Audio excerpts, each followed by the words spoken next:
दैवी एषा गुणमयी मम माया दुरत्यया मामेव ये प्रपद्यन्ते मायामेतां तरन्ति ते। दैवी శేష గుణమయీ మమ మాయ అంటే దేవుడు తయారు చేసి పెట్టినాడు మాయను, అంటే గుణాల రూపములో. అది ఎవరి మాయ? నా మాయే. కానీ దురత్యయ అది చాలా దుస్సాధ్యం. మీకు మాయను దాటాలంటే మీరు చాలా దుస్సాధ్యము. నువ్వు దుస్సాధ్యం అనేక మేము దాటాలి ఊరుకుంటే సరిపోతుంది కదా అనుకోకుండా, మామేవ ఏ ప్రపద్యంతి, ఏ మామేవ ప్రపద్యంతి, ఎవడైతే నన్ను ఆరాధిస్తున్నాడో వాడు మాత్రము మాయామేతాం తరంతితే, వాడు మాత్రం మాయను దాటి పోగలడు అని చెప్పాడు. అంటే మాయను దాటగలడు, జయించగలడు, దాని నుంచి విడిపడగలడు అని చెప్పాడు. ఇప్పుడు ఈ శ్లోకం అంటే భగవద్గీతలో వచ్చే శ్లోకమే. ఇక్కడ దేవుడు ఏం చెప్పినాడంటే ఇది దాటడానికి చాలా దుస్సాధ్యం అని చెప్పినాడు. దుస్సాధ్యం అని చెప్పి మన సాధ్యం ఎట్లయితుంది అంటే దాటచ్చును, అది నన్ను శరణొచ్చినటువంటి వాళ్ళకి మాత్రమే సాధ్యమవుతుంది అని చెప్పాడు. దైవరచితమౌ నామాయ దాటగల్గుట అతి కష్టంబుగా అవనియందు. ఈ భూమి మీద నేను రచించి పెట్టినటువంటి, అంటే నేను తయారు చేసి పెట్టినటువంటి ఈ మాయను దాటాలంటే చాలా కష్టము. అవునా? నన్ను శరణంబుజొచ్చెడు నరులు దానిని దాటుదురు శీఘ్రగతిని. ఎవరైతే నన్ను శరణ చూస్తారో వాళ్ళు తొందరగా దాన్ని దాటిపోగలరు అని చెప్పడం జరిగింది. ఇప్పుడు దీంట్లో విశేషం దేని గురించి చెప్పాడంటే మాయ. ఇది చాలా దుస్సాధ్యమేది మనకు హెచ్చరిక చేసి చెప్పాడు అనమాట. ఎటు పోయినా సాధ్యం కాదు, అది మీరు దాటలేరు దాన్ని, అయితే ఏదో రకంగా చేస్తుంది. నన్ను శరణు చూస్తే కానీ సాధ్యం కాదు. అంటే అది నేను అంటే అంత బలం ఎందుకు ఉంది దానికి అంటే నేనే ఆ మాయను తయారు చేసి పెట్టి నేనే ఆ బలం ఇచ్చినాను. ఆ దానికి ఉండే బలాన్ని కూడా నేనే. మాయ అంటే మాయకు ఉండేటువంటి బలం నేనే, దాన్ని తయారు చేసి పెట్టినది నేనే, ఈ విధంగా నడుచుకోమని చెప్పినది నేనే. అంటే నా పద్ధతి ప్రకారం తూచా తప్పనిసరిగా అది నడుచుకుంటున్నది, కానీ నా పద్ధతి ప్రకారం మీరు నడుచుకోలేదు అని చెప్పాడు. మీరు నడుచుకుంటే నా పద్ధతి ప్రకారం అప్పుడు అది కూడా పర్వాలేదు, అంతా దేవుని పద్ధతి ప్రకారమే ఉన్నారు. అంటే దేవుడు చెప్పినట్టు వింటున్నారు, నేను వింటాను అని దేవుడు చెప్పినట్టు, వాళ్ళు కూడా దేవుడు చెప్పినట్టు వింటున్నారు అని అప్పుడేమనుకుంటుందంటే అది నేను వదిలిపెట్టేదానికి అవకాశం ఉంది. నువ్వు దేవుడు చెప్పినట్టు వినకోకుండా దేవునికి వ్యతిరేకంగా నడుచుకున్నంత వరకు మాయకు దానికి కూడా వ్యతిరేకం. ఎందుకంటే దేవుని పార్టీ కదా, ఎవరు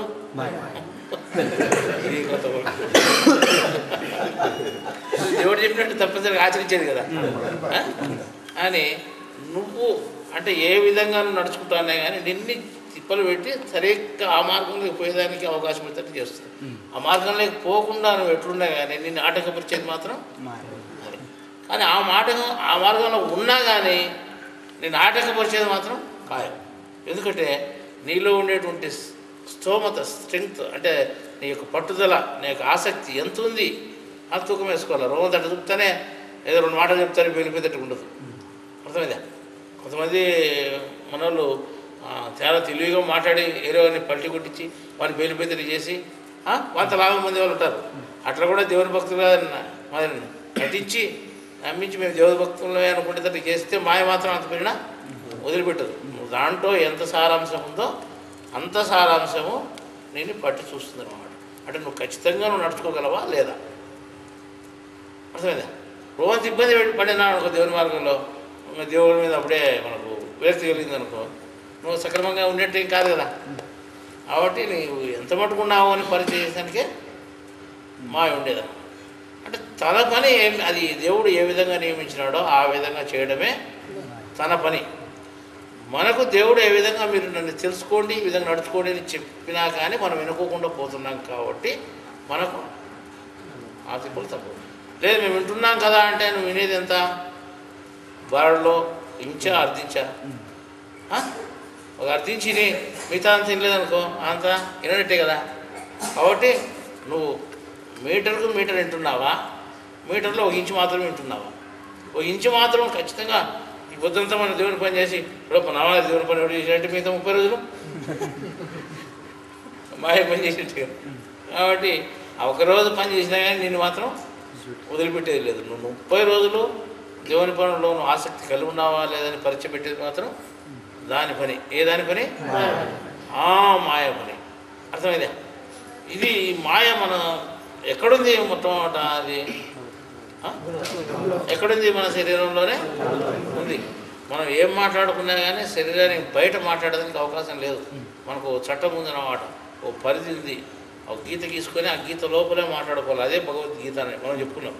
అదే శరీరం అని ఒక గీత గీసి చూపించి ఈ గీతకు లోపలనే మనం ఏం మాట్లాడుకోవాలి. ఈ గీతకు లోపలనే మాయ ఉంది అన్నమాట. ఏమని చెప్పినాడు? మాయ అనేది ఏ విధంగా అంటే గుణములతో కూడుకున్నది. గుణమయి అంటే గుణముల రూపంలో అది మాయ అనేది నీ శరీరంలో ఉంది అని చెప్పాడు. అర్థమైందా? సరే, మాయ అనేది ఉంటుంది ఇప్పుడు మాయను అంతగా చెప్పినాడంటే మనం దాని గురించి చాలా జాగ్రత్తగా తెలుసుకోవాల్సి వస్తుంది అన్నమాట. అంటే జ్ఞానం తెలుసుకునే వాళ్ళు ఉన్నారు, భక్తి వాళ్ళు ఎవరు ఉన్నారు, కానీ మాయన గురించి తెలుసుకునే వాళ్ళు చాలామంది తక్కువ. మాయన గురించి మనం సంపూర్ణంగా తెలుసుకుంటే దాని నుంచి ఎట్లా బయటపడాలా, అది ఏం చేస్తుంటుంది అని మనకు వివరం తెలుస్తుంది. అప్పుడు దాని నుంచి బయటపడడానికి అవకాశం ఉంది. లేదు మాయన గురించి తెలుసుకోకుండా నువ్వు పోతే ఏమవుతుందంటే అది పెట్టే ఇబ్బందులు నువ్వు తట్టుకోలేక ఏం చేస్తుంటే దేవుని మార్గం నుంచి తప్పిపోవడం కూడా జరుగుతుంది. కాబట్టి మనం అంతో ఇంతో మాయన గురించి తెలుసుకోవాలన్నమాట. అది అనేక రూపాల్లో, అనేక సంఘటన రూపాల్లో, అనేక విషయాల రూపాల్లో, అనేక పద్ధతుల్లో ఇటు అటు అనుకోకుండా పద్ధతులన్నీ, ప్రపంచంలో పద్ధతులన్నీ దాని అన్ని పద్ధతుల్లో మనకు అడ్డం వచ్చినా అనుకోకుండా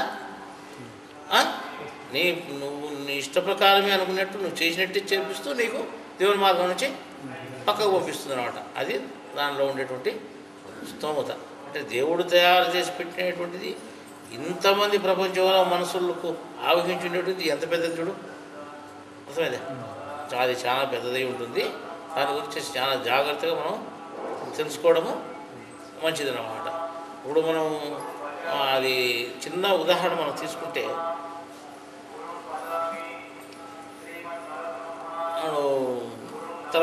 తర్వాత చెప్తాను. ఇప్పుడు శరీరంలో మాయ ఉంది. ఇప్పుడు మనకు మాయతో పాటు ఆత్మ కూడా ఉంది. మాయతో పాటు ఆత్మ కూడా ఉంది. అంటే దేవుడు వేరు, ఆత్మ వేరు. ఆత్మ అనేది వేరు, దేవుడు వేరు. ఇప్పుడు తయారు చేసి పెట్టినవారు దేవుడు. దేన్ని? మాయను. మాయను తయారు చేసినట్టే దేవుడి నుంచి బయటకు వచ్చినటువంటి ఒక ఆత్మ ఉంది మన శరీరంలో. అది శరీరంలో మనల్ని కదిలిస్తూ ఉంది, నడిపిస్తూ ఉంది, అన్నిటికీ ఆధారభూతమై ఉంది అన్నమాట. ఆ ఆత్మను ఆధారం చేసుకొని మనం బ్రతకగలుగుతున్నాం. ఎవరు? మనం జీవుడు అనేవాడు. ఇప్పుడు జీవుడు అనేవాడు ఆత్మ చేత మనగలుగుతున్నప్పటికీ అంటే ఇప్పుడు జీవుడు అనేవాడు మనం ప్రత్యేకంగా ఉన్నా మన శరీరంలో ఆత్మ ఒకటి ఉంది, మాయ ఉంటుంది అన్నమాట. అర్థమైందా? ఈ రెండు ఉన్నాయి. ఈ మాయ అనేది తన పని తను చేస్తుంటుంది, 24 గంటలు తన పని చేస్తుంటుంది అన్నమాట. గుణాల రూపంలో ఉంది, విషయాల రూపంలో, మన జ్ఞాపకాల రూపంలో వస్తుంటుంది, అన్నిటినీ తలలో చెలరేగుతుంటుంది. ఒకరి నుంచి ఒకరికి ఆ విషయాలు కూడా ప్రాకుతుంటాయి. ఒకవేళ ఈయనకి రాకుండా కానీ వాంతాల్లో వచ్చి వాడు చెప్తే ఈడు మళ్ళా దానికి అనుసరించేటువంటి పద్ధతి కూడా ఉంటుంది. వాడు వీడు ఇద్దరు మాయలో కొట్టుకుని పోయేదానికి అవకాశం కూడా ఉంటుంది అన్నమాట. ఇది మాయ పద్ధతి. ఇంకా లోపల మాయకు సమానంగా అంటే దాంట్లో దిట్టుగా శరీరంలో ఇంకోటి ఉందన్నమాట. అంటే ఆత్మ అనేది, ఈ ఆత్మ అనేటువంటిది మనం పూజింపదగినటువంటిది. శరీరంలో దైవం అనేది ఇదేమో అని చెప్పినాం. శరీరంలో దేవుడు అనేది ఎవడున్నాడు అంటే ఆత్మే మనకు దేవుడు. అర్థమైందా? ఇప్పుడు ఆత్మలు 3 అవుతాయి టోటల్గా మనకు. ఇంతకుముందంతా మనం చెప్పుకున్నాం. ఒకటేమో పరమాత్మ దేవుడు అనేటువంటి వాడు, అది ప్రపంచమంతా ఆవహించింది అనుభవంలోన. రెండవదేమో ఆత్మ, అది శరీరంలో మాత్రము శరీరం అంతా ఇమిడింది, శరీరం అంతా వ్యాపించింది. మూడోదేమో జీవాత్మ, అది శరీరంలో తలలో గుణచక్రంలో ఒక్కచోట ధూళికణంలాగా ఉంది అన్నమాట.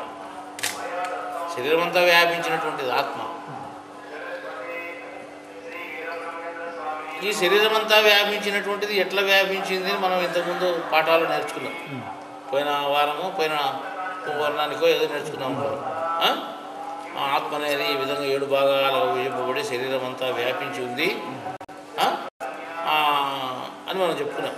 అది భగవద్గీతలో కూడా సూర్యుడు ఏ విధంగా ఈ లోకాన్ని ప్రకాశింపజేస్తున్నాడో ఆత్మ అంతా ఆ విధంగా ప్రకాశింపజేస్తూ ఉంది అని మనం చెప్పడం జరిగింది.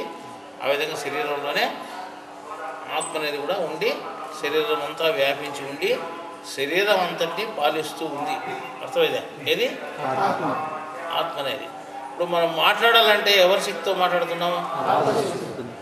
మనం చెయ్యి కదిలించాలంటే ఎవరి శక్తితో కదిలిస్తున్నాము? కాలు కదిలించి నడచాలంటే ఎవరి శక్తితో కదిలిస్తున్నాము? ఆత్మశక్తితోనే. ఈ విధంగా లెక్కేసుకుంటూ పోతే మన శరీరంలో ఆత్మశక్తి పని చేయంది ఏ పని జరగడం లేదు, మానవుడు కలగడం లేదు.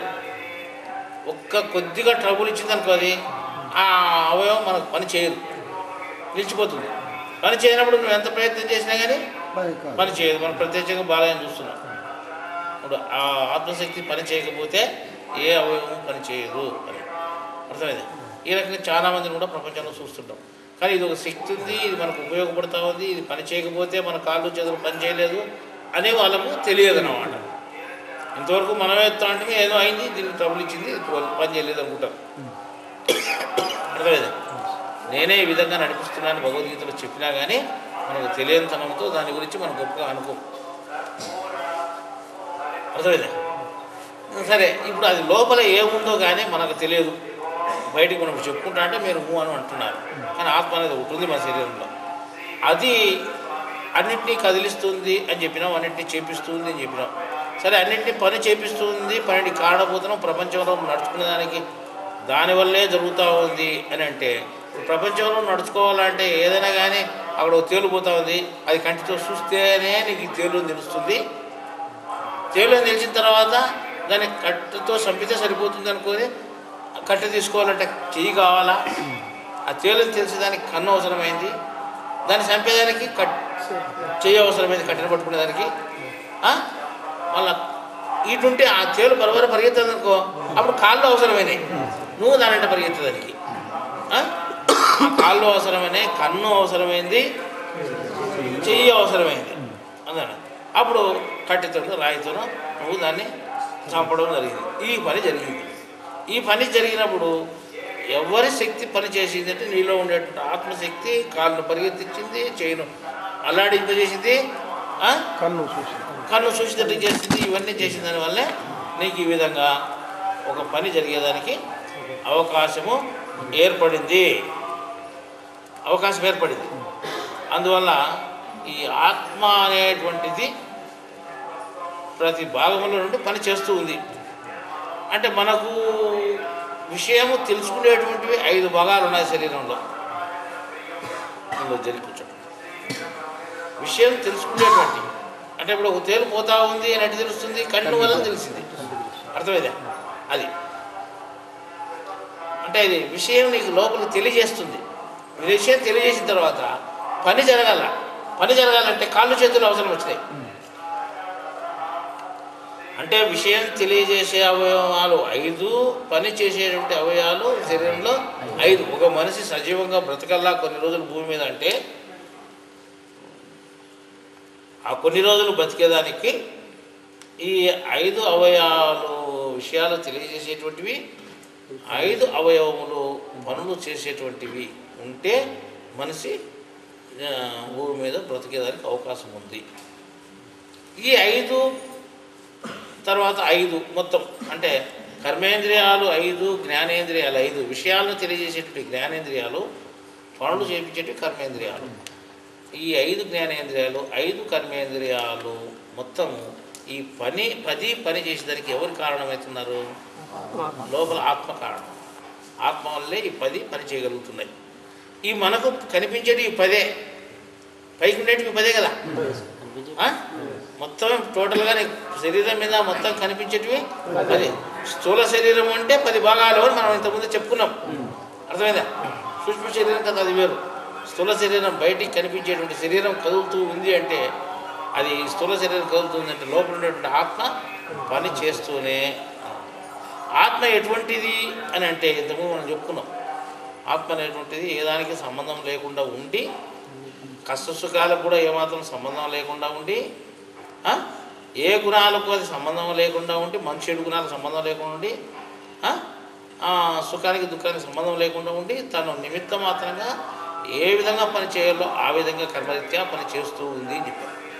కానీ దీనంతా కష్టసుఖాలు అనుభవించేవాడెవడు? దానికి ఉండే ఫలితాలు సంపాదించుకునేవాడెవడు? జీవాత్మ. ఇవన్నిటికీ ఇంకోటి సంబంధం. కానీ కేవలం పని నిమిత్తం తాను చేసి పెట్టగలిగేటువంటిదే ఆత్మనామం. తాను చేసి పెట్టగలుగుతూ ఉన్నా కానీ ఆత్మ చేసి పెడుతుంది అనుకోకుండా నేనే చేసుకుంటున్నాను అని అనుకోవడము జీవుని యొక్క అజ్ఞాన భావం అయిపోయింది. ఆ విధంగా అనుకోకుండా ఏం చేయాలా అంటే ఇప్పుడు మనం ఇంతకుముందు అనుకున్నాం. ఏమనుకున్నాము? శరీరంలో ఆత్మ అనేది ఒకటి ఉంది, ఆత్మకు గుర్తు కూడా ఉంది అని చెప్పి. ఆత్మకు ఒక గుర్తు ఉంది అంటే వెంట్రుకలు ఉన్నాయి. అసలే ఈ వెంట్రుకలు ఎవరికి గుర్తు అంటే మన శరీరంలో ఆత్మకు గుర్తు అనుకున్నాం. అంటే ఇది కష్టసుఖాలకు అతీతంగా ఉంటుంది అని చెప్పుకున్నాం కదా ఆత్మ. అసలు కష్టసుఖాలకు జీవుడు అనుభవిస్తాడు కానీ అనుభూతిని తాను అనుభవించదు అన్నమాట. అంటే నేను అనుభవించేవాని కాదు అని తెలుసాలంటే దానికి అటువంటి గుర్తింపు శరీరంలో ఉండాలన్నమాట. జ్ఞానం కూడా మన శరీరంలో చాలా పెట్టబడింది అని చెప్పాం. ఒక వెంట్రుకను కత్తిరిస్తే ఏమాత్రము నొప్పి అనేది సంబంధం లేదన్నమాట, మనకు తగదు. ఎవరు జీవునికి అనుభవించేది కదా. ఇది మళ్ళీ ఎవరి నిమిత్తమై ఎవరి సంబంధం ఏమింది అంటే ఆత్మ సంబంధం ఏమింది. ఏది? వెంట్రుకలు అని ఆత్మ గుర్తు వెంట్రుకలు అని మనం ఇంతకుముందు కూడా చెప్పుకోవడం జరిగింది. ఎందుకంటే అది కష్టానికి సుఖానికి అందనటువంటి విధంగా ఉంటుంది అని మనం అటువంటి గుర్తులు మన శరీరం మీద ఉన్నాయని చెప్తున్నాం. తర్వాత ఇంకా కొంత మనం ఆలోచించేసి చెప్పుకుంటే ఈ ఆత్మ ఎక్కడ నివాసం స్థలము అంటే తల మీద అన్నమాట. తల మీద కాబట్టి తల మీద ఆత్మ ఉంది ఇటువంటిది అని గుర్తింపుగా ప్రతి ఒక్కరికి తల మీద వెంట్రుకలు ఉండనే ఉంటాయి అన్నమాట. ఇది ఆత్మకు గుర్తింపు అయినటువంటిది. అర్థమైతే అంటే ఆత్మ తలలో స్నానం చేసుకొని ఉంది మొట్టమొదట అనే దానికి గుర్తింపుగా అక్కడనే కదా దాని విభాగం ఏంటిది మొట్టమొదట 1000 భాగాలు అక్కడనే కదా మొట్టమొదటి పుట్టేది. ఇంతకుముందు చెప్పుకున్నప్పుడు అక్కడి నుంచి విభజిస్తూ వచ్చిందన్నమాట. సరే, మొట్టమొదటి ఉండేటువంటి ఆత్మ అక్కడ స్థానం దానికి శరీరంలో బ్రహ్మనాడి అనేది ఉంది. బ్రహ్మనాడిలో దీని స్థానం ఏమైంది, అందులో 7వ స్థానం అంటే పైన స్థానము ఆత్మకు నివాసమైన స్థానము అని మనం చెప్పుకున్నాం. ఆత్మకు నివాసమైన స్థానం దీని గుర్తింపుగా వెంట్రుకలు తల మీద ప్రతి ఒక్కరికి ఉండడం జరుగుతుంది. అంటే ఆత్మ ఎటువంటిది అంటే కష్టసుఖాలకు అతీతంగా ఉంది అని గుర్తింపుగా ఉండేటట్టుగా దాన్ని కత్తిరించినా కానీ ఏమాత్రము నొప్పి లేకుండా ఉంది. ఏది? వెంట్రుక అని ఆ విధంగా గుర్తింపుగా ఆత్మ మన శరీరంలో ఉంటే మనకు పైకి గుర్తింపుగా వెంట్రుకల రూపంలో కనిపించేటట్టుగా దేవుడు పెట్టినాడు మనకు. అర్థమైందా? ఇప్పుడు మనం ఏం చేసినామంటే ఈ మాయ అనేది ఒకటి ఉంది అని చెప్పినాం కదా. ఆత్మ అనేది ఒకటి ఉంది, మాయ అనేది ఒకటి ఉంది. అంటే మాయలో తన లోపల గుణాల రూపంలో ఉంది అని చెప్పాము. ఆత్మ కూడా శరీరం లోపలనే ఉంది. అది గుణాల రూపంలో ఉండేది విషయాల వల్ల మనకు బయటికి తెలుస్తూ ఉంది. నువ్వు ఒక విషయం చెప్పినావు అనుకో, ఆ విషయంలో ఏముంటుంది? గుణం సమ్మేళనమై ఉంటుంది. గుణం సమ్మేళనమై ఉంటేనే ఆ విషయం వచ్చేది బయటికి. ఒక విషయం అంటే ఏదో గుణం ఉంటుంది దాంట్లో, అర్థమైందా? ఆ గుణంతో కూడుకుని ఉంటుంది. గుణంతో సంబంధం లేనిది ఆత్మజ్ఞానమే. ఆత్మకు సంబంధించింది కాకుండా ఏ విషయం అయితే ఉన్నా కానీ అది గుణానికి సంబంధించింది, అర్థమైందా? అటు ఆత్మను ఉండాలా, ఇటు గుణమైన ఉండాలి. ఏ విషయంలో ఉండాలి, అర్థమైందా? ఉంటే ఆత్మ విషయం ఉండాలి, లేకపోతే గుణ విషయం ఉంటుంది. ఆత్మ విషయం వదిలిపెడితే ఏముంటుంది? గుణ విషయమే ఉంటుంది. అది బయటికి వచ్చినప్పుడు మనకు తెలుస్తుంది. ఇది గుణాల ప్రభావము, గుణాల విషయాలు ఇవన్నీ మనకు తెలుస్తాయి. కానీ ఈ ఆత్మ బయటికి తెలియలేదన్నమాట. బయటికి తెలియకుండా ఎట్లుందంటే ఈ రకంగా వెంట్రుకల రూపంలో, అది విషయాల రూపంలో ఇది ఉంటే వెంట్రుకల రూపంలో ఇది ఉందన్నమాట. అంటే ఇది ఆత్మ ఎట్లు ఉంది అంటే గుణాలకు అతీతంగా కష్టకాలకు అతీతంగా అన్నిటికీ అతీతంగానే శరీరంలో నిమిత్త మాత్రంగా ఉంది తెలియపరిచేదానికోసమే తల నివాస స్థానంగా ఉంది అని తల మీదనే వెంట్రుకలు అందరికీ ఉండడం జరిగింది అని చెప్పుకుంటున్నారు. సరే, ఇప్పుడు శరీరంలో ఆత్మ అనేది 10 అవయవాల మీద పని చేస్తుంది చెప్పినా కదండి. అంటే 5 జ్ఞానేంద్రియాల మీద, 5 కర్మేంద్రియాల మీద కూడా పనిచేస్తుంది. కన్ను చెవులు కనిపించింది అంటే కన్ను ద్వారానే కనిపించింది. కన్ను ఎట్లా చూడగలిగింది అంటే ఆత్మ నీకు ఆ శక్తిని ఇచ్చి చూడగలిగింది. కాబట్టి కన్ను ఆత్మశక్తి వల్లనే పని చేస్తూ ఉంది అని ఏ మూర్ఖుడైనా అనుకునేటట్టుగా, వానికి తెలిసేటట్టుగా కన్ను మీద వెంట్రుకలు పెట్టడం జరిగింది అన్నమాట. అర్థమైందా? అంటే ఇది ఆత్మ, నేను ఈ విధంగా ఉన్నాను, ఈ విధంగా ఈడే కాదు ఉండేది, ఇక ఈడక్కడ కంటికాడు కూడా ఉన్నాను చూడు అని కంటి పక్కలో అవి పెట్టడం జరిగింది. కన్ను రెప్పలు వెంట్రుకలు లేనున్నారా? కళ్ళకు అందరూ ఉన్నారన్నమాట. అంటే ఇది ఆత్మతోనే పని చేస్తూ ఉంది అని గుర్తింపుగా మనం తెలుసుకునేటట్టుగా ఒకనొక రోజు ఎందుకైనా ఆలోచన చేస్తే, ఒకవేళ మేలుకునేప్పుడు, కూర్చునేప్పుడు, పండుకునేప్పుడు ఏదో ఒక ఐడియా వచ్చినప్పుడన్నా ఆయనకు అర్థం కావాలా, లేదా ఎవడో వాడు చెప్పనా చెప్తాడు లాస్ట్కు చూడని అనే ఉద్దేశంతో ఇది పెట్టడం జరిగింది అనమాట. 50 రోజు వస్తుంది గడ్డకది, ఇది పెట్టడం జరిగింది. ఇది కనుగొమ్మలు ఎందుకున్నాయి మనకు? వీళ్ళదంతా ఏంటి వీళ్ళని వెంట్రుకలు అనుకోకుండా ఈ వెంట్రుకలు అంటే చాలా గొప్పవి. అంటే శరీరంలో ఎక్కడ కూర్చున్నా నొప్పి వస్తుంది అని ఆత్మ గుర్తింపుగా ఉండేటువంటి వెంట్రుకలు కత్తిస్తే నొప్పికి రాదు. అది అన్నిటికీ అతీతంగా ఉంది. తాను మాత్రం పని చేస్తూ దాన్ని ఏమీ అనుభవించుకోకుండా ఉండేటిదే. అనుభవం లేనటువంటిది గుర్తింపుగా ఉండేదానికి వెంట్రుకలు గుర్తు అని చెప్పినాము. ఆ ఆత్మ అనే శరీరంలో నీ కన్నుకు శక్తినిచ్చి పని చేస్తూ ఉంది కాబట్టి అది నువ్వు తెలుసుకునేటట్టుగా ఆత్మశక్తి వల్లే నీ కన్ను చూడగలుగుతూ ఉంది అని తెలుసుకునేటట్టుగా ఎవరికైనా కానీ ఎంత జ్ఞానికైనా అర్థమయ్యేటట్టుగా ఇక్కడ కన్ను పక్కలో ఇవి పెట్టడము జరిగిందన్నమాట. అర్థమైందా? ఒక కన్నుకుండి ఒక కన్ను లేకుండా ఉండడము, లేదా కొందరుకుండి కొందరు లేకుండా పోవడము ఏమనుందా? లేదు. ఇది ఎందుకుంది అనుకుంటే నాకు ఎందుకు ఉండాలా, వాడు మాది కూడా నేను మంగళోని కదా ఉన్నాయి, మాదిగోనికి అవే ఉన్నాయి, మంగళోనికి అట్లే ఉన్నాయి. ఎందుకు అట్లున్నాయి? బాబురానికి అంటే ఒకటే రీజన్గా ఎందుకు ఉన్నాయి అని మనం యోచన చేసుకుంటే, అంటే దేవుడు మనం కొంతకాలానికైనా మనం తెలుసుకొని, ఓహో మన శరీరంలో ఒక శక్తి అంటూ కంటి వరకు పని చేస్తూ ఉంది అని తెలుసుకునేదానికి ఆవేయడం జరిగింది. సరే, కన్ను ఒకటేనంటే ఇప్పుడు మనకు పక్కన ఊదిగడ్డ ముట్టించినారు, వాసన తెలిసింది, అది కూడా విషయమే కదా. మనకు ఈ విషయం ముక్కుకు తెలుసాలనే కానీ మనకు అక్కడ ఆత్మ పనిచేస్తున్నారు కదా శరీరంలో. కాబట్టి ముక్కులో కూడా కొన్ని వెంట్రుకలు ఇరిగడం జరిగింది. అర్థమైందా?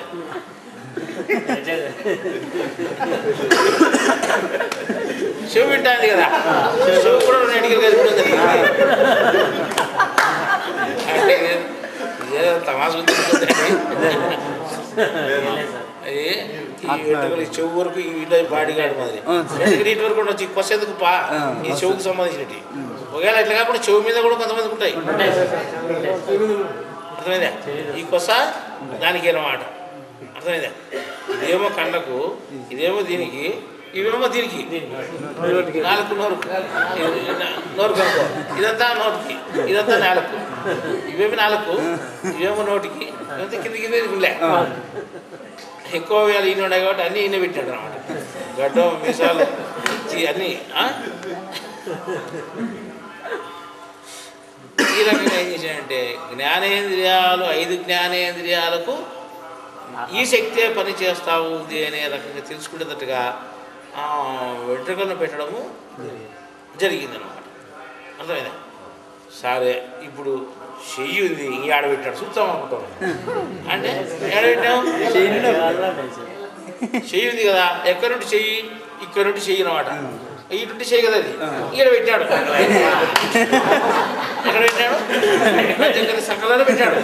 అంటే లేదని కుదరదు, ఇక్కడ ఈ చేతికి కూడా నా వల్లే శక్తి వస్తూ ఉంది, ఆత్మశక్తి పనిచేస్తుంది అని గుర్తింపుగా ఈనాటికి పెట్టాలి చెప్పి ఇక్కడ ఏం అవసరం లేదు. ఈ రకంగా ఈ కర్మేంద్రియమైనటువంటి చేతికి కూడా పెట్టాడు, కర్మేంద్రియమైన మూతికి పెట్టాడు, కర్మేంద్రియమే. ఈ కన్నుకు పెట్టాడు, చెవుకు పెట్టాడు, ముక్కు పెట్టాడు, నోటికి పెట్టాడు. ఈ రకంగా మిగతా అవయవాలు కూడా ఆ 31 కాలాత్మ దగ్గర కూడా పెట్టాడు. 2 కర్మేంద్రియాల దగ్గర పెట్టారు, 3 కర్మేంద్రియాలు ఒక చోట ఉన్నాయన్నమాట.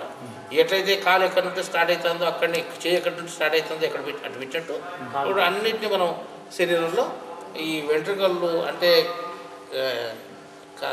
ఏమాత్రం నొప్పి లేకుండా ఉండే వెంట్రుకలు పెట్టడం జరిగింది. ఇట్లా పెరిగితే చర్మానికి నొప్పి వస్తుంది కానీ వెంట్రుక నొప్పి కాదు. అర్థమైంది? కత్తిరిస్తే ఏమాత్రం వెంట్రుక నొప్పి కాదు. ఈ రకంగా శరీరంలో ఆత్మ ఉంటూ ఆ ఆత్మ ఇన్ని భాగాల మీద ఉంది, ఇన్ని భాగాల మీద పని చేస్తూ ఉంది అనే రకంగా దేవుడు నిర్మాణం చేయడం జరిగింది అన్నమాట. అంటే ఇది అక్కడే పుస్తకాలు లేదు, మనం కొత్త చెప్పుకుంటున్నాం. కానీ ఇది ఎక్కడ మూతి మీద మీసాలు కానించి గడ్డం కానించి తలకాయ కానించి ఎవరు చెప్పుకోరు. అంటే ఆత్మ శరీరంలో ఇవన్నీ శరీరంలో ఉండేటివి కదా, ఇవన్నీ శరీరంలో ఉండే విధానం మనం చెప్పుకుంటున్నాం. అంటే కొత్తగా కనిపించినా కానీ ఇది వాస్తవమైన జ్ఞానమే. ఇది ఇంతకుముందు మనం చిన్న ఉదాహరణ చెప్పుకుంటున్నాడు, ఆ ఉదాహరణ ఇప్పుడు తీసుకుందాం.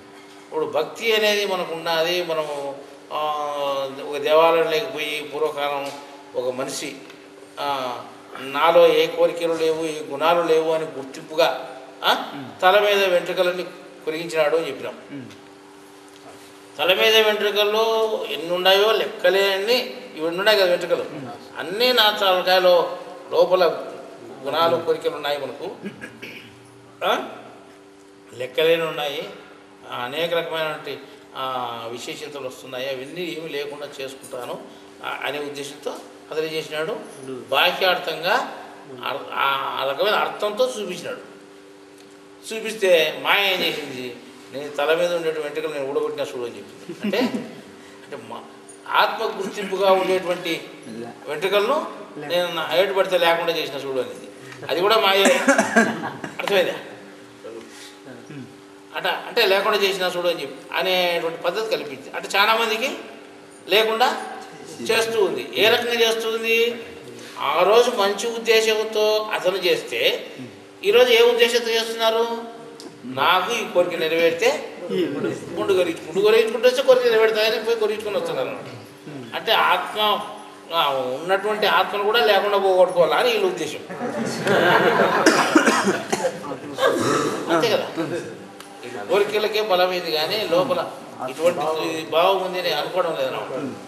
సరే, పూర్వం ఇంకా ఎట్లుండేవారంటే ఈ వెంట్రుకలు ఆత్మకు గుర్తింపుగా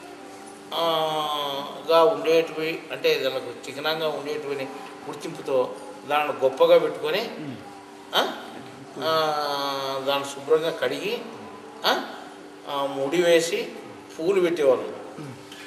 అసలు ఇక్కడ ఆత్మస్థానము, ఇవి ఆత్మకు చిహ్నాలు అని ఆ ముడికి పూలు చుట్టేవాళ్ళు అనమాట. ఏదరికి?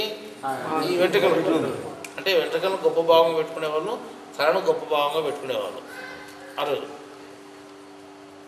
వాళ్ళు కొరిగించుకునేవాళ్ళు కాదనమాట. ఆడవాళ్ళు కానీ మగవాళ్ళు కానీ అందరూ చుట్టూ ముడేసేవాళ్ళే ఆ కాలంలో.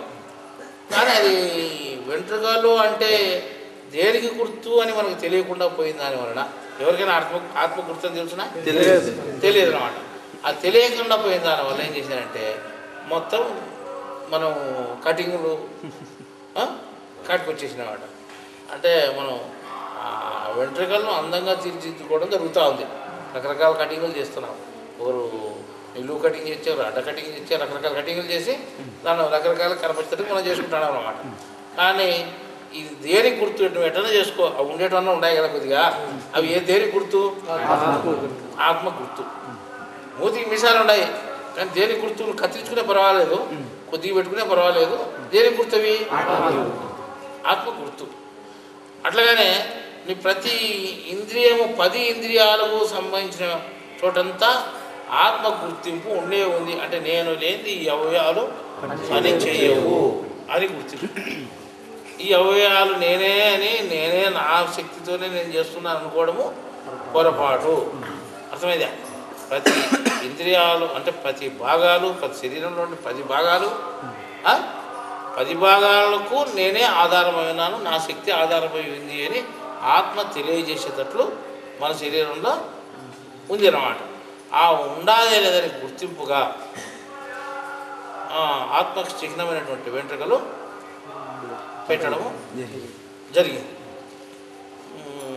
ఇప్పుడు చిన్న ప్రశ్న, అంటే మీరు అడగచ్చు కానీ మీరు అంత ఐడియా రాదు, నేనే అడుగుతాను హేతువాది మాదిరి. అంటే మనకేమో ఉన్నాయి మూతికి మీసాలు, ఆడవాళ్ళకి లేవే అడగచ్చు. ఆడవాళ్ళకి లేవు కదా, మన ఆత్మ పని చేయలేదు వాళ్ళకు అడగచ్చు కదా, అడగచ్చు. అంటే చెవులకున్నాయి, ముక్కులకున్నాయి, కళ్ళకున్నాయి. కానీ ఇప్పుడు మనం ఈ నోరు నేలకే కదా నేను 2 చెప్పినది, ఒకటి నోటికి ఒకటి నేలకని, ఈ 2 మళ్ళీ ఈ 2 లేవు కదా, అంటే మిసాలు గడ్డాలు వాళ్ళకి లేవు కదా, మళ్ళీ ఈ ఆత్మ పని చేయలేదా వాళ్ళకు, ఇంతలో చెప్పినా తప్పు అవుతుంది మళ్ళీ ఇటుకు వచ్చే అడగచ్చు. తప్పే మళ్ళా అడిగితే తప్పేది, అడగకుండా రైట్ అవుతుంది. కానీ మనం తప్పును మన తప్పును మనం పెట్టుకుంటే ఎట్లా, ఏదో మూసిపెట్టుకుందాం. అంటే ఏం చేయాలి ఇప్పుడు అంటే మన తరలోని గుణాలు ఉన్నాయి, అంటే మన తరలో ఆత్మ కూడా ఉంది అన్నమాట. ఆత్మకేమో వెంట్రుకలు మనం చిహ్నంగా చూపించినాం, గుణాలకు చిహ్నంగా ఏది చూపించలేదు. అదేనా, గుణాలకు చిహ్నంగా ఏది లేదు, బయటికి కనిపిస్తుంది కదా. ఆత్మకేమో 2 సమానమని చెప్పినాం. శరీరంలో ఆత్మ మాయ 2 సమానంగా ఉన్నాయని, 2 దేవుని చేత 2 సమానంగా ఉన్నాయి. శరీరంలో 2 సమానంగా పనిచేస్తుంది, దాని పని చేస్తుంది, దీని పని చేస్తుంది అని చెప్తున్నాం. ఇప్పుడు ఆత్మకు గుర్తింపుగా వెంట్రుకలు మనం పెట్టినప్పుడు, అంటే దేవుడు పెట్టినప్పుడు మాయ గుర్తింపుగా ఏమైనా కనుక్కునే దానికి పెట్టినాడా అని అంటే, మాయ కూడా గుర్తింపుగా పెట్టినట్టు మనకు విధానం తెలుస్తూ ఉంది. ఏమంటే గుణాల రూపంలో ఉంది కదా మాయ, ఆ గుణాల రూపంలో ఉన్నటువంటిది నీకు వస్తే అది మాట రూపంలో బయటకు వస్తుంది. మాట రూపంలో బయటకు వస్తే ఊరికూరు వ్యాపించడం జరుగుతుంది అన్నమాట. అది మాయ ఏ రూపంలో ఉంది అంటే మాట రూపంలో ఉంది. ఆత్మ ఏ రూపంలో ఉంది అంటే రూపంలో ఉంది. అంటే ఇది కనిపించేది, ఇది వినిపించేది. అర్థమైందా? ఇది వినిపించేది కాదు, కనిపించేదే, వినిపించేది కాదు. ఎటు వినిపిస్తుంది ఎటు, కానీ మాట కనిపించేది కాదు, వినిపించేది. చూడండి, అది 2 విభిన్నంగా ఉందన్నమాట. కనిపించేది ఒకటి, వినిపించేది ఒకటి. మాట వినిపించేది అంటే మాయ నుండి పుట్టినటువంటిది మాట. అదే అర్థమైందా? అది యాది చేసి తాగబెట్టుకుంటే సరిపోతుంది అంతే. మాయా మాట, మాయ మాటే, మాయ అంటే పుట్టినది మాట. ఆత్మ పుట్టిన మాయ గుర్తు మాట, ఆత్మ గుర్తు వెంటనే. అర్థమైందా? ఈ 2 శరీరంలోనే మనకు ఉన్నాయి. ఈ శరీరంలో ఉన్నాయి అని మనకు తెలిసేదానికి సరేలే, మనకు 2 మనకు ఉండాలి. మనకు శరీరంలో 2 ఇమర్చబడి ఉన్నాయి. కానీ ఇక్కడ ఏమైందంటే ప్రకృతి పురుషులు అని 2 రకాలుగా మనం పూర్వం నుండి విభజించుకుంటూ వచ్చాం. ప్రకృతి పురుషులు అంటే అంటే పురుషతత్వం కలిగినటువంటిది, స్త్రీ అంటే స్త్రీతత్వం కలిగినటువంటిది. ఆ రకంగా 2 తత్వాలు కనిపించాలంటే స్త్రీ పురుషులు శరీరాలు కూడా ఆ విధంగా తయారు చేసేట్టు స్త్రీ పురుషులన్నీ కూడా గుర్తింపుగా పెట్టినారు అని మనం చెప్పుకున్నాం. స్త్రీని మాయకు చిహ్నంగా, పురుషుడిని దేవునికి చిహ్నంగా మనం చెప్పుకుంటూ వచ్చాం ఆధ్యాత్మిక విద్యలో. అర్థమైందా? సరే, పురుషునికేమో మనం మగ శరీరానికేమో ఆత్మ గుర్తింపు అన్ని అవయవాలకు ఉన్నట్టు మనం చెప్పుకున్నాం. కానీ స్త్రీ శరీరం దగ్గరికి బదులుకే మాయ గుర్తింపు కూడా కొంత కావాలి కదా. మాయ గుర్తింపుకు మాటే కదా ముఖ్యం. మాట ఏదైతే ఉందో రెండో అవయవాలు పనిచేస్తున్నాయో, మాట అంటే నాలుక నోరు రెండు పనిచేయాలి కదా. ఆ రెండు సాట ఆ ఆత్మ లేకుండా చేసినాం నీకు. ఎందుకంటే అది మాయ కనపడాలి, నీకు ఆత్మ కనపడాలి. అది మాయ పూర్తి కనపరిచేటట్టుగా ఆ మాయకు చిహ్నంగా స్త్రీలలోనే ఆ విధంగా పెట్టడం జరిగింది. ఆ రెండు కంబైన్డ్గా పనిచేసేటివి ఇంతకు చెప్పుకున్నాం. నాలుకను నోరు రెండు కంబైన్డ్గా పనిచేసేటి, జ్ఞానేంద్రియం కర్మేంద్రియం ఒక చోట పనిచేసేటి, రెండు ఒక చోట ఉన్నాయి. నోరు దగ్గరనే చెప్పినాం. అవన్నీ విడివిడిగా ఉన్నాయి మిగతా. ఇవి మాత్రం రెండు ఒక చోట ఉంటే రెండు కంబైన్డ్గా పనిచేయాలి. అర్థమైందా? ఈ కంబైన్డ్గా పనిచేసేటట్టు మాత్రం ఇది మాయకు గుర్తింపు మాట ఉంది కదా, ఆ మాట స్త్రీలలోనే మెడ్చాలి. అంటే ఇది మాయకు చిహ్నంగా ఉండేటువంటి ఆ స్త్రీలలోనే, స్త్రీతత్వంలోనే పెట్టాలి. కాబట్టి స్త్రీతత్వంలో పెట్టినప్పుడు ఈ ఆత్మతత్వాన్ని ఈ కొద్దిగా తీసేయడం జరిగింది. అర్థమైందా? ఈ మాయకు గుర్తింపుగా ఉండేటువంటి చోట అంటే స్త్రీలకు మాత్రం ఈ రెండు చోట ఆత్మ గుర్తింపు లేకుండా చేయడం జరిగింది. మిగతా చోట ఆత్మ గుర్తింపు పెట్టడం జరిగింది. ఈ రకంగా శరీరంలో అంటే మాయ ఉంది, ఆత్మ ఉంది, ఈ రెండూ ఉన్నాయని తెలుసుకునే రకంగా దేవుడు మనకు కొన్ని చిహ్నాలు పెట్టినాడు. ఆ చిహ్నాలే మన శరీరం మీద ఉండేటువంటి కనిపించేటువంటి వెంట్రుకలు, కనిపించేటువంటి మాట అని అర్థమైంది.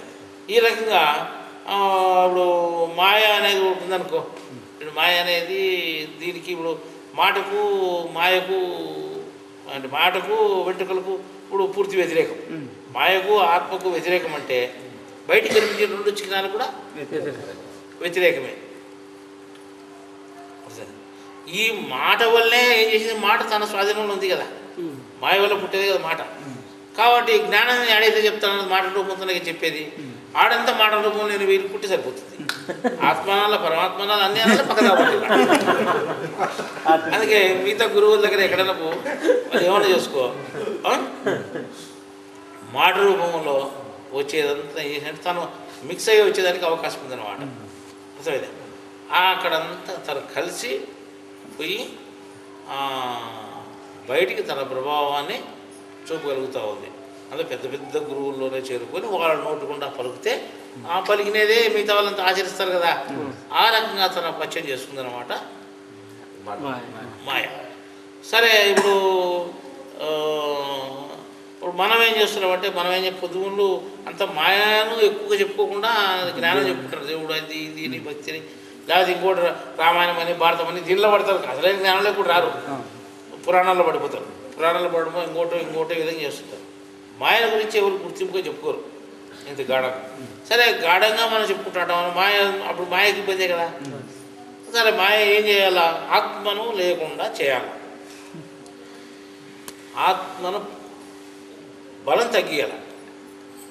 అంటే మాయ బలం తన బలం ఎక్కించుకోవాలి. ఆత్మ తన బలం ఎక్కించుకోవాలా అంటే మాయ తన బలం ఎక్కించుకోవాలా అంటే ఏం చేయాలా? అప్పుడు తన అహర్నిశలో ఆత్మ విషయాన్ని మభ్యపెట్టి తన విషయాన్ని బయటికి చెప్పుకుంటుంది చేయాలి. అహర్నిశలో జ్ఞప్తి కలిగి ఉండి మాయ ఇటువంటిది అని మనం హెచ్చరించేటప్పుడు ఇంకా తన విషయం బయటపడిపోతుంది కదా. ఇది చూడపై నల్లగుండే అంత ఇది నల్లగుండే ఇంకా నల్లగుండే ఎవడు ముట్టుకోడు కదా. ఆ రకంగా మనం ఆత్మని అహర్నిశలు ఎరుకగలిగి ఆత్మను గుర్తించగలుగుతా ఉంటే ఏమవుతుందంటే మనకు దానికి కూడా శక్తి ఖర్చు అవుతుంటుంది కదా. అహర్నిశలు నువ్వు నా మీద ధ్యాస పెట్టుకుంటే నీ బలాన్ని నేను తగ్గిస్తాను, నా బలాన్ని నువ్వు తగ్గిస్తే నీ బలాన్ని నేను తగ్గిస్తాను అంటాను అని దాని పని. ఏది అంతేగా ఊరికొరు బలం తగ్గించుకోవాలి కదా. ఇప్పుడు మనం ఉన్నాము, మాయనే బాగా గుర్తింపుగా పెట్టుకొని మాయనే మనం తెలుసుకొని మాయలాంటి బయటపడే విధానం మనం తెలుసుకోవాలని చెప్పుకుంటున్నాం. ఇంతవరకు మాయనే గురించి మాట్లాడుకున్నాం. అంటే ఆత్మ ఉంది, ఆత్మ వలె మాయ కూడా ఉంది అని. మాయ బలం తగ్గించేటట్టు మనం చేస్తున్నాం. మాయ బలం అంటే దాని మాటలకంతా విలువ లేకుండా చేస్తున్నాం. అర్థమైందే? మాయ మాటలకంతా విలువ లేకుండా చేస్తాం. అంటే నీకు ఆత్మకు కూడా విలువ లేకుండా చేస్తాను అంటే ఏం చేయాలా? నా పని ఏం చేస్తాను నీ ఆత్మకు విలువ లేకుండా అని మాయ అంటుంది. అంటే నువ్వు ఆత్మకు విలువ లేకుండా చేసినట్టు నాకేం గుర్తింపు? నువ్వు ఎక్కడైతే ఆత్మ ఉందో అంటే ఇట్లా చేస్తుందని గుర్తింపు కూడా. ఎక్కడైతే ఆత్మ ఉందో ఆ ఆత్మకు బలం నేను తగ్గిస్తాను అని మాయ తన పని తను చేస్తుంటుంది. ఎక్కడైతే ఆత్మ ఉందో అక్కడ మా బలం తగ్గిస్తాను అంటే ఏం గుర్తు తెలుస్తుంది మనకు? ఎట్లా గుర్తు తెలుస్తుంది? ఏదో గుర్తు మనకు తెలిసేటట్టు ఉండాలి. అంటే అట్లా ఆ పని చేస్తుంది అని మనకు తెలుసాలి కదా. తెలిసింది ఇప్పుడు మనం ఎట్లా అనుకుంటానికి అవకాశం లేదు. మనం దాన్ని అనుకుంటున్నామంటే ఇట్లా చేస్తుంది అని గుర్తు. అన్నప్పుడు మీరు గమనించే ఉంటారు ఏమని, ఇప్పుడు ఇక్కడ ఆత్మనివాసం అని మనం చెప్పిట్టాం. ఇక్కడ ఆత్మనివాసం అని. ఇప్పుడు ఆత్మనివాసం ఇక్కడ ఉంది కదా, మీకు కూడా ఆత్మనివాసం అక్కడే. మీకు అంతా ఇక్కడ చుట్టూలో ఉండే ఎంట్రుకలు ఎట్లున్నాయో మధ్యలో కూడా అట్టే ఉంటాయి. మీకు ఈ ఉదాహరణ తెలుసాలంటే మాకు మధ్యలో మాత్రం ఆడ కాలించే మిగతా నుంచి ఇంటి ఉంటాయి. ఆడి మీదకి కాలించేనాయి. ఎందుకంటే నేను ఆత్మబలం తగ్గిస్తాను అనే దానికి గుర్తింపుగా కరెక్ట్గా ఆత్మస్థానంలోనే దాని లేకుండా చేసి ఒడినరించి దాన్ని కాలించి చేసి పెట్టాం. అంటే ఆత్మనే అంత పని చేసింది అనమాట. అంటే మాయ అనేది ఆత్మను అంత పని చేసింది. అంటే ఆత్మను బలం తగ్గిస్తుంది. అది ఇది మాయ. ఆత్మ ఏం చేస్తుందంటే మాయ కూడా బలం తగ్గిస్తుంది. ఈ పోరాటం జరుగుతూ ఉంటే ఇట్లుంటుంది చూడు. అంటే మాయతో ఆత్మతో మాయ ఇద్దరి పోరాటం జరుగుతుంటుంటే ఎట్లుంటుందంటే ఇద్దరి పోరాటం జరుగుతుంటుంది. ఎవరి పద్ధతిలో వాళ్ళు, ఎవరి న్యాయం వాళ్ళు, ఎవరి పరిధిలో వాళ్ళు పోరాటం చేస్తున్నాడు. అలా చేస్తూ ఉంటే ఏమైతే ఉంటుంది, ఇట్లుంటుంది. అంటే నా పని నేను చేస్తున్న చూడు అని దాని గుర్తింపు ఉంటుంది. నా పని నేను చేస్తున్న చూడు అని ఆత్మ చెప్పుకునే దానికి మాయను ఎప్పుడు బయట పెట్టడము. మాయ ఇట్లు చూడు ఏమున్నాయి, మాయ ప్లాన్లన్నీ ఇట్లుంటాయి, మాయ పద్ధతులు ఉంటాయి. ఇంకెక్కడ మనం కనపరాకుండా పోయేదానికి అవకాశమే లేదు. మాయ మభ్య పెట్టేదానికి అవకాశమే లేదు. ఈ రకంగా మాయ ఉంటుంది. కాబట్టి మాయ చేతిలో మీరు పడొద్దండి, మాయ మాటలో మీరు దుక్కొద్దండి. అది ఒక తూరి ఎట్లయినా మాట్లాడిస్తుంది. ఆ మాటలు కూడా మనం మభ్యపడిపోవడం జరుగుతుంది, జ్ఞానానికి దూరం కావడం జరుగుతుంది అన్నమాట. మాటలే మనల్ని మాయకు అంటే జ్ఞానానికి దూరం చేస్తాయి, మాయ వైపు పోయేటట్టు చేస్తాయి.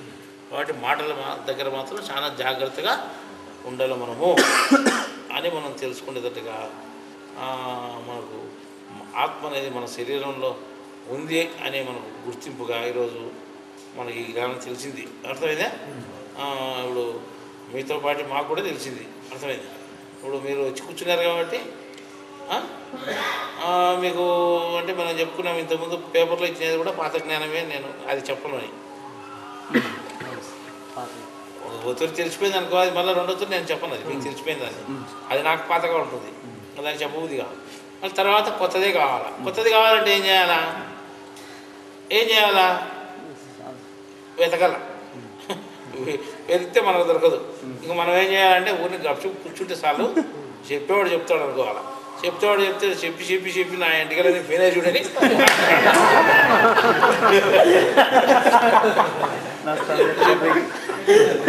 దానికి నాకు ఇద్దరికి పోటీ పెట్టి మీరేం కూర్చుంటారు, మేము పోటీ పడి మేము దొరకలాడుతుంటాము, ఏమిటుందో మా పరిస్థితి అని. అంతే కదా. ఈ రకంగా ఇప్పుడు మనం అంటే ఇది ఒక అనుమానం లేకుండా కొత్త జ్ఞానం తెలుసుకోవడం జరిగింది. ఇంతకుముందు కూడా ఒక ప్రశ్న వచ్చిందా, తల మీద వెంట్రుకలు ఎందుకు తక్కువ ఉన్నాయని.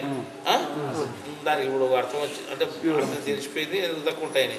అంటే అనలేషన్లో జ్ఞాపక శక్తి పెట్టుకొని ఆత్మ మీద మనం ధ్యాస పెట్టుకొని ఉంటే ఇవి ఊడిపోతుంటాయి. ఆత్మబలం తగ్గిపోతుంటుంది, ఊడిపోతుంటాయి అన్నమాట. అందువల్ల అది కరెక్ట్ మధ్యలోనే ఆత్మస్థానం ఎక్కడ ఉందో అక్కడే జరుగుతుంటుంది. అర్థమైందా మహేష్ బాబు? అంతే కదా. అర్థమైందా? వినిపించిందా నీకు? అంటే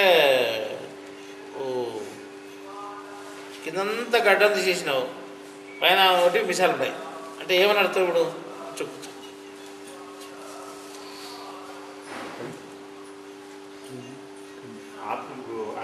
ఆత్మశక్తికి గుర్తుగా వింటున్నాను. అంటే నా దగ్గర రోంతే ఆత్మ ఉంది, రోంత మాయ కూడా ఉంది నీ గుర్తు. ఆయన మొత్తం చేసేసాడు. నా దగ్గర అంతా మాయ ఉంది చూడు, ఆత్మ ఏం లేదని ఆయన పైవికింది ఇవన్నీ. మనం మొత్తం మూడు గిసాలు అన్ని నెత్తి అంత కూడా తీసుకొచ్చినాడు. ఏది లేదు మన దగ్గర.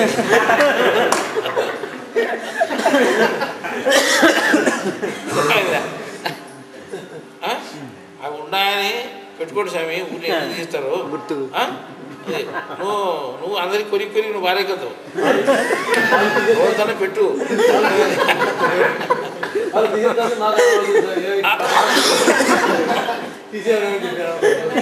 పూర్తి తీసేయకూడదు, మంచిది కాదని చెప్పు. అర్థమైందా? సరేలే. ఇప్పుడు తెలుసుకునే జ్ఞానం ఏమైనా మీకు డౌట్ ఉందేప్ప? ఏమైనా అనుమానం? ఆడోళ్ళకి ఎందుకు లేవు అనేది కూడా తెలిసిపోయిందా? మనం కూడా ఎందుకు పెట్టుకోలేదు, అన్నీ ఎందుకు తీసేస్తామని.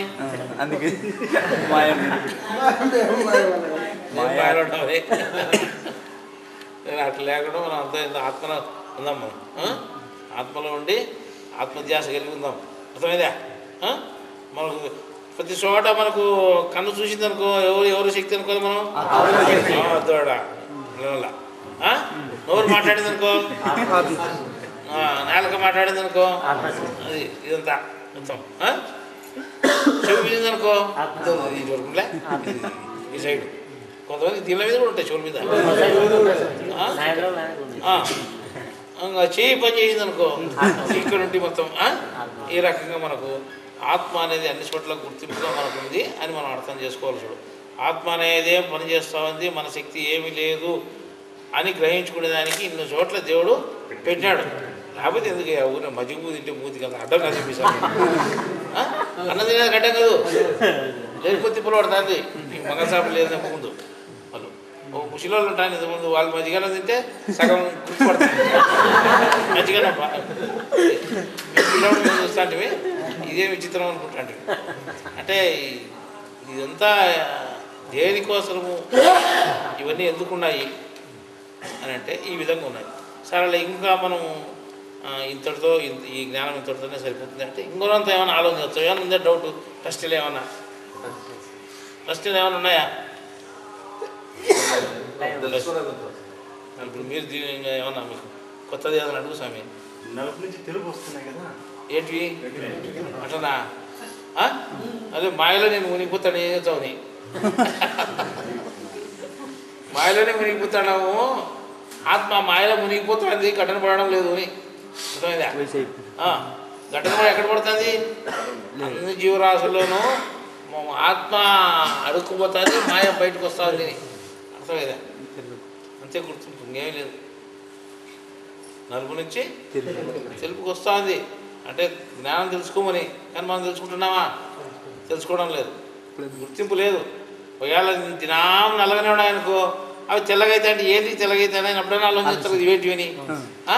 అట్టనే ఆలోచన చేస్తారని ఉండేటి దినా ఉండేట్టు ఉంటే బాగుండదు, కొన్ని ఏళ్ళ కన్నా నల్లగుండేటి తెల్లగైతే బాగుంటుందని అవి తెల్లగైనాయి. అప్పుడన్నా మతికి వచ్చాయని, అప్పుడు కూడా మనకు మతికి రాలే.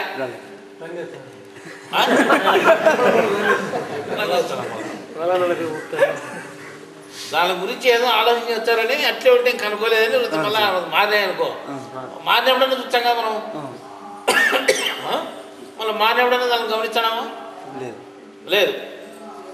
ఏం ఉంటే ఉన్నాయి, సహజంగా ఉన్నాయి అనుకుంటున్నా. కానీ ఏం అవసరం ఉన్నాయి దీంతో మనకు, ఏం పని ఎందుకు ఉన్నాయి, ఏం సారాంశం ఉన్నాయి, మనుషులకే ఎందుకు ఉన్నాయి ఇవన్నీ, మిగతా జంతువులకి ఎందుకు లేవు అంటే మనిషి చాలా ఆలోచన చేసేవాడు కదా.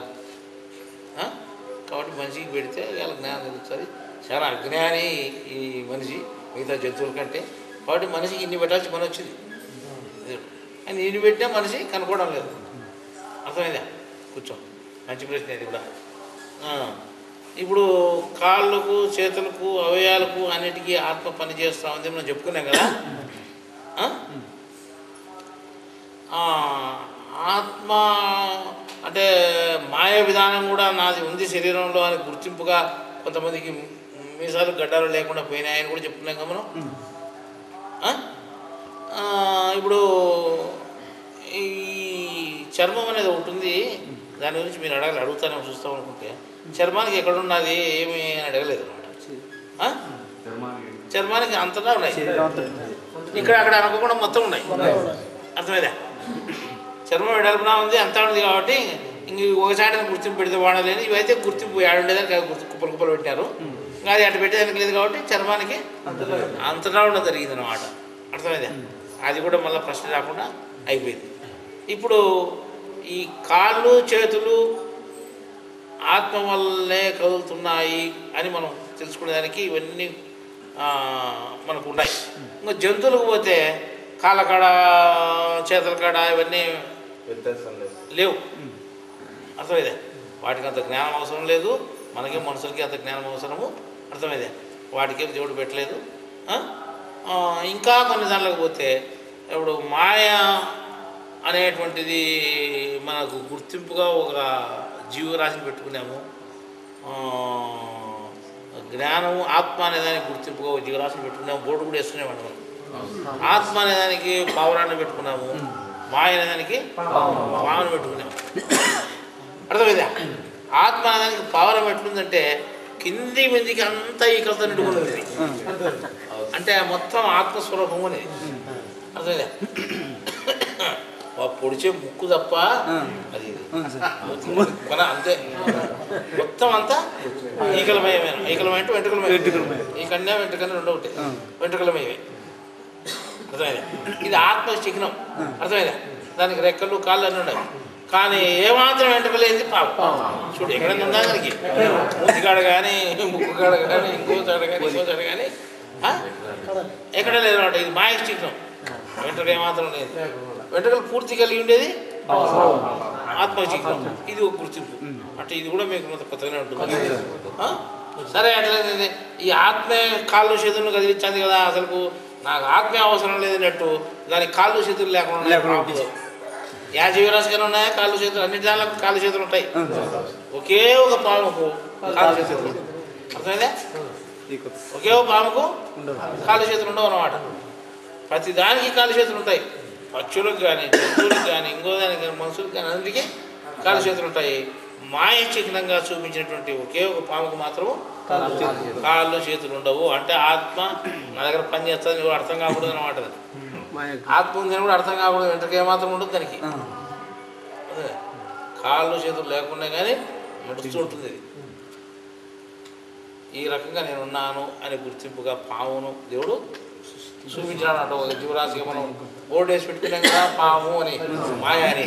పామును మాయ అని పెట్టుకుని పావురాని ఆత్మ అని పెట్టుకున్నాం. ఆత్మకు అన్నీ ఈగలే ఉంటాయి, పాముకి ఏమాత్రం ఒక ఈ కూడా ఉండదు, ఉండదు. అర్థమైంది? దానికి మాయ చిహ్నం ఇది, ఆత్మ చిహ్నం అది.